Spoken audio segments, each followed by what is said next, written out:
देखिए it's very sad.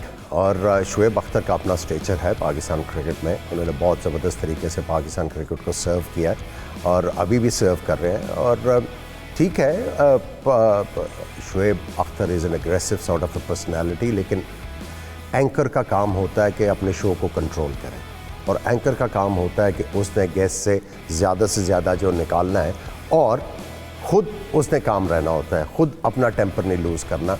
So I think it was sad, वो जो भी है। और स्पेशली इस वजह से सैड है कि साथ में बैठे हुए एक बहुत बड़ा नाम क्रिकेट का सर विवियन रिचर्ड्स, और उसके बाद आपके साथ डेविड गार बैठे हुए हैं जो the most elegant left handed batsman you could say, वो बैठे हुए हैं और बड़े नफीस इंसान हैं। उनके सामने ये वाला सारा जो था, आई think it was a bad taste. आइंदा से मेरा ख्याल है इन चीज़ों से रिफ्रेन करना चाहिए। दोनों तरफ जो है लोग जो है एक्सपीरियंस्ड है, शुएब भी एक्सपीरियंस्ड है, उसके बाद डॉक्टर नुमान भी काफ़ी एजुकेटेड इंसान है,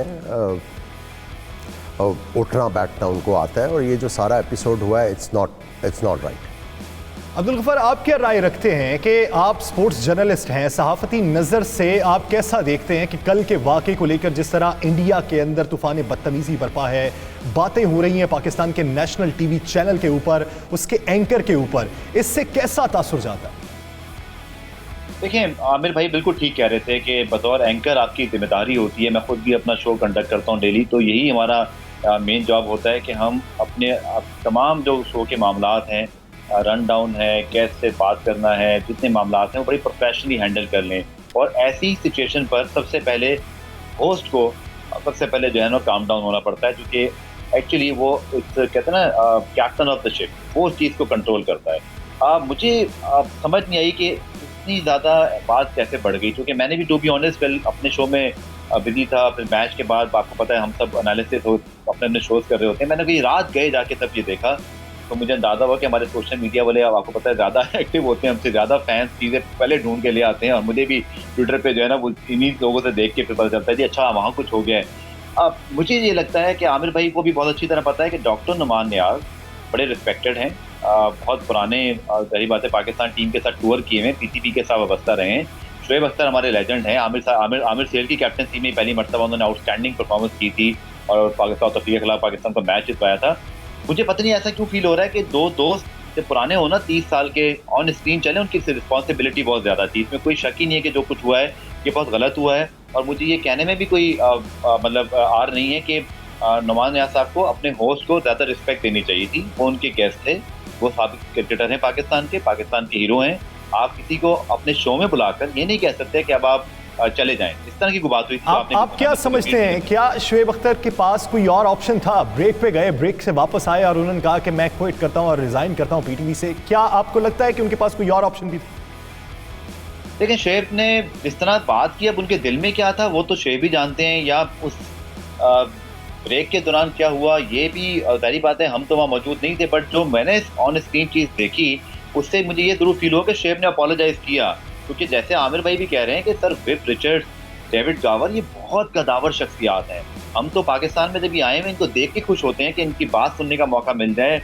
जैसे लोगों के साथ हमारे अपनी फ्रेटर्निटी के लोग भी बैठे हों तो हम उस पर भी बड़े खुश होते हैं। और डॉक्टर नुमान नियाज़ को उसका क्रेडिट जाता है बाय द वे कि इंटरनेशनल क्रिकेटर्स को पाकिस्तान लेकर आए हुए हैं, बट ये उनके सामने सब कुछ हो गया। It is so unfortunate. अब यही देखा जा सकता है कि पीटीवी में जैसे वो ट्वीट भी आ गया कि इंक्वायरी हो रही है, सब कुछ हो रहा है, बट ये अच्छा नहीं हुआ, पाकिस्तान की साख के लिए अच्छा नहीं हुआ, और ये चीज़ ना होती तो बेहतर था। इसमें मैं एक चीज़ ऐड करना चाहता हूँ जो मैंने नोटिस किया, एक चीज़ सारा इलेक्ट्रॉनिक मीडिया ने चंद आप चैनल्स की बात कर सकते हो कि जिन्होंने स्पोर्ट्स शॉप में जाके बल्ला नहीं उठा के देखा हुआ या गेंद नहीं पकड़ा उन्होंने ज़िंदगी में, वो एक्सपर्ट एज एन एक्सपर्ट आए होते हैं। वो आके देखिए, एक एक्सपर्ट की अपनी जो है वो वैल्यू है, एक एनालिस्ट की अपनी वैल्यू है, एक स्पोर्ट्स जर्नलिस्ट की अपनी वैल्यू है। जिस की जो वैल्यू है ना उसके मुताबिक वो सामने आए।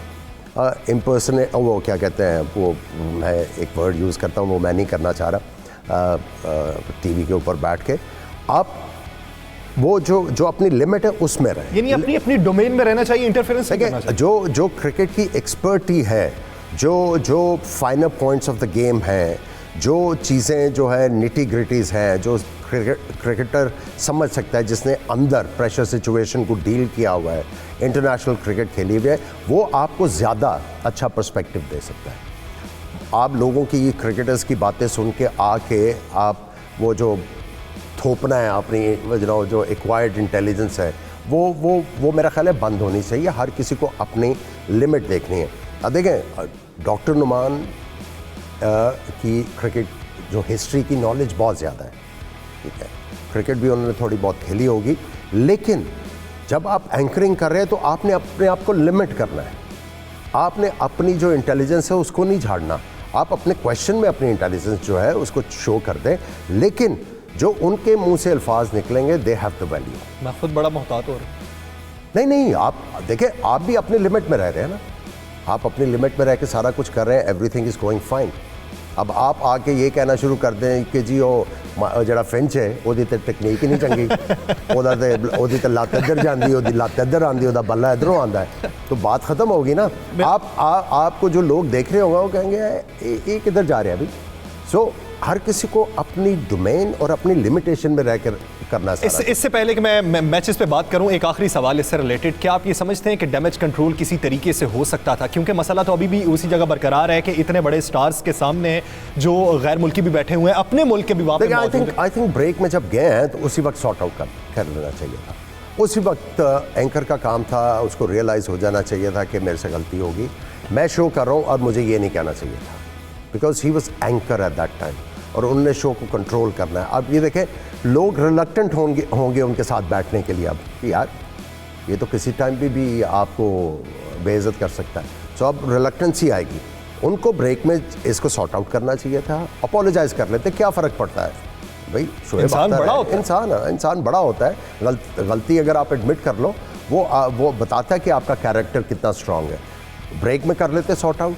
अगर ब्रेक में सॉर्ट आउट किया होता तो फिर वो ऑन एयर आके शोएब अख्तर का भी ये डिमांड ना करता कि if you apologise you should apologise. उन्होंने नहीं किया तो देन ही डिसाइडेड टू गो।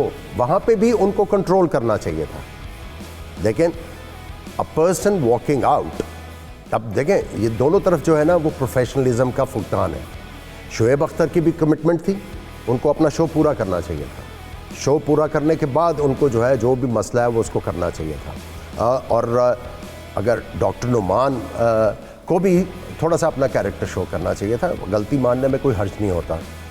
गलती और दूसरी चीज़ आप देखें कि यहाँ पे आपका एक एक लफ्ज़ को लेके उसके मुख्तलिफ वो पैराई में मतलब मुझे भी एक चैनल ने फंसाया था इसी तरह काफ़ी अर्सा पहले। बात मैं कुछ और कर रहा था, रंग कुछ और दे दिया। सो जब आप इधर बैठते हो नेशनल टीवी के ऊपर, उस चीज़ से भी मैंने काफ़ी कुछ सीखा बाद में। सही कि भाई अब आपके जो अल्फाज आपने चूज़ करने हैं वो उनमें वेट भी होना चाहिए और आपने किसी को ऑफेंड भी नहीं करना। यानी मुख्तसर मगर जामे गुफ्तगू करनी चाहिए, अल्फाज का चुनाव मोहतात तरीके से करना चाहिए कि किसी की दिल आज़ारी ना भी हो और साथ ही साथ आपका मकसद भी पूरा हो जाए।